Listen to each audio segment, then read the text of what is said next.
So, ayan yung mga ano nila, putahe, may bangus na inihaw, may tilapia, may saluyot na dinengdeng. Siyempre, of course, hindi nawawala sa ating mga menu sa pang-araw-araw nating inihain sa kusina, mga kalitan. Hello mga kalisen, good morning and welcome back to my page. This is Idayani, ang Rayna ng Tahanan.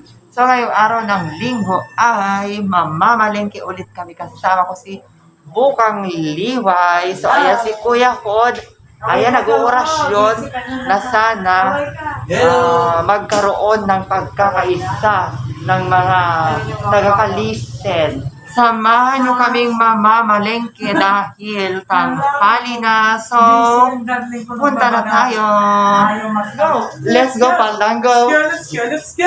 Ayan. So, bakit ano? Go.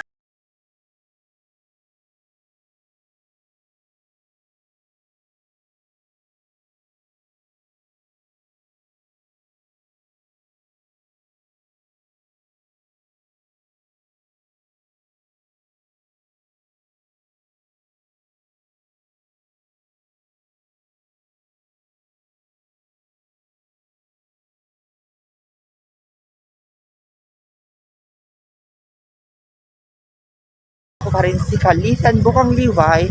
Pupunta kami sa likod at tayo titingin ng hito doon. Hito ang kukunin.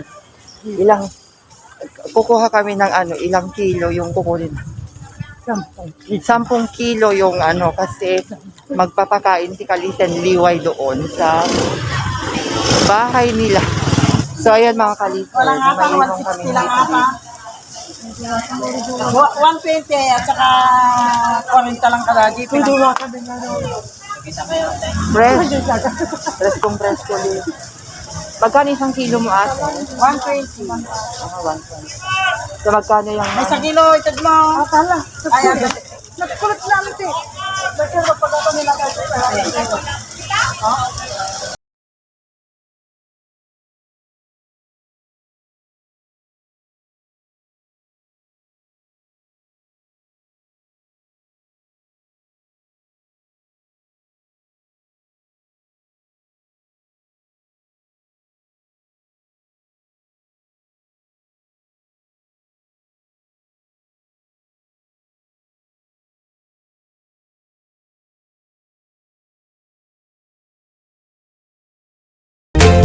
Magkano daw yung Puto sabi nila. 5 piso yung kangko.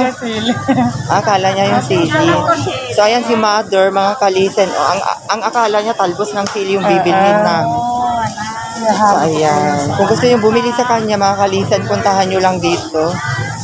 So naghahanap kami ng oyster sauce, mga Kalisen. So ayan si Madam Gudayba. Bili kayo doon sa gusto niyo, mga Kalisen. Ayan. Naghahanap kami ng oyster sauce. So ayan, bili kayo sa kanya. So dito tayo, maghahanap kami. Wala kang oyster sauce? Wala naman. Naghahanap kami ng oyster sauce kasi kailangan lang namin ng oyster sauce yung maliit. Ay, hello mga Kalisen. So dito tayo sa pwesto ni Ate Eddie. Kasi naghahanap kami ng oyster sauce, ate, na maliit. Yes. Ay, hindi mayo. So, ayun yung hinahanap namin. Isa lang ate, kasi kunti lang naman yung lulutuin niya. So, ayan, kung gusto yung bumili dito kay Ate Edith. Edith Quijano, dito na kayo bibili. Ayan, meron. So, magkano nito ate? 6 sa halagang 6, marami ka ng mahahaluan na lulutuin mo. So, ayan yung pwesto ni Ate Edith na Quijano, mga Kalisen. Meron siyang mga dito, ingredients ng mga lulutuin sa kusina. So, ayan. Ayan. So, mayroon siyang mga gulay. Fresh from the farm. Ayan.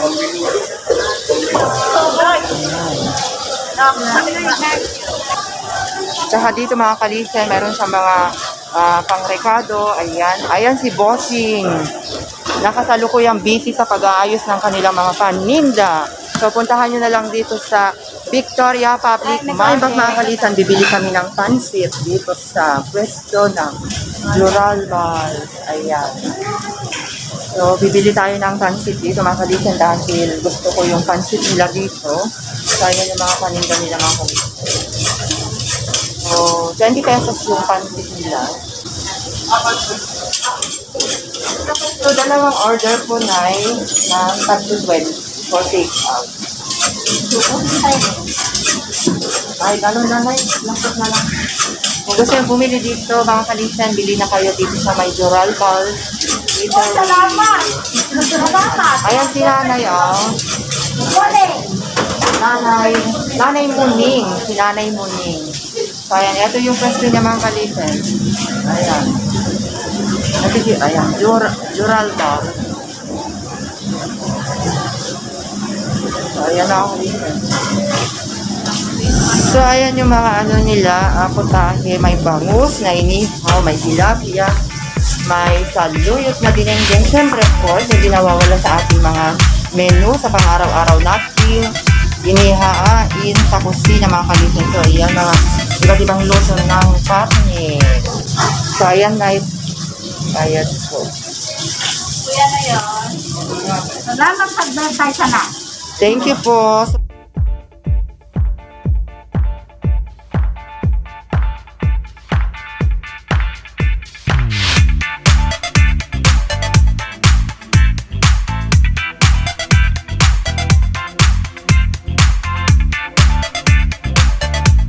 Back mga kalisen, bibili kami ng Dorong's Pandesal. Kasama ko si Kalisen upang liway. Ayan. Maganda talaga makipalengke pagpaaga dahil iwas tayo sa crowded. At pawis na daw yung likod ni Kalisen liway. So ayan na. Oo nga.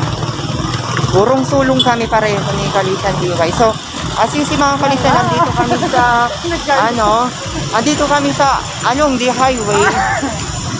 Ganito lagi yung routine namin sa paglinggo, pang araw-araw namin na kailanganin. So, malapit na tayo dito sa Dorong's Pandesal. Sa Dorong's Pandesal. Ha? May cheese lang daw. Yung may cheese lang. Oo. So, ayan, wala yung hinahanap namin na na malunggay. Ang meron lang yung cheese. Yung may cheese lang ang available. Talagang marami kasi na bumibili ako sa. So, finally mga kalisen, nakapaninda na kami ni Kalisen buhang liway. So, kailangan na namin bumalik doon sa aming bahay. At nakikita nyo pa rin ang kami, naglalakad dito sa highway dahil galing kami sa palengke. So, ayan. Ang dami kumakain doon. Ayun yung binili namin ni Kalisen buhang liway.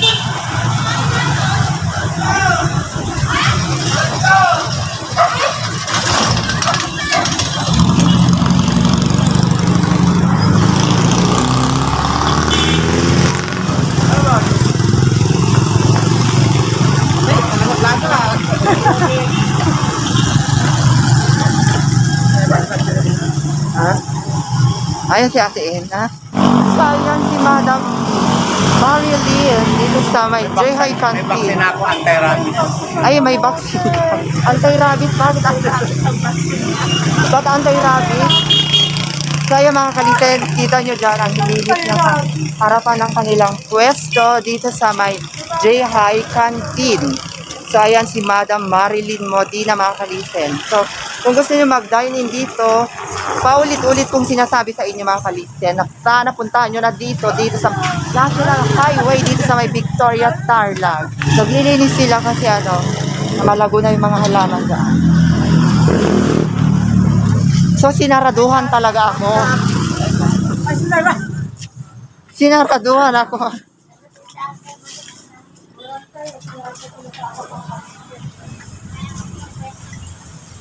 So, ayan si Nanay Miding mga kalisa. Ayan. Si Nanay Miding at saka si Bakang. Si Bakang mga kalisa. So, pag araw ng linggo, ayan ang ginagawa nila. Ayan. So, ayan mga kalisen. Pagdating namin dito, nagdidiskusyonan sila about sa binili namin ni Kalisan Liway. So, ayan mga kalisan. Oh. So, talagang ganon ka-importante talaga mga kalisan kung bibili tayo talagang bubusisiin kung ano yung mga ginastos mo sa palengke. So, finally, nakauwi na kami. Hope you enjoy watch my video and please continue to follow our page and official Yani and of course my YouTube channel and of course my Kalisen group. Kasama ko pa rin si Kalisen Bukang Liway. And please like, comment down below and click the tiny bell button para updated kayo sa aking mga panibagong video every time na mag-upload kami. Muli, ito si Indayani, ang Reyna ng Tahanan. Bye-bye! Bye-bye!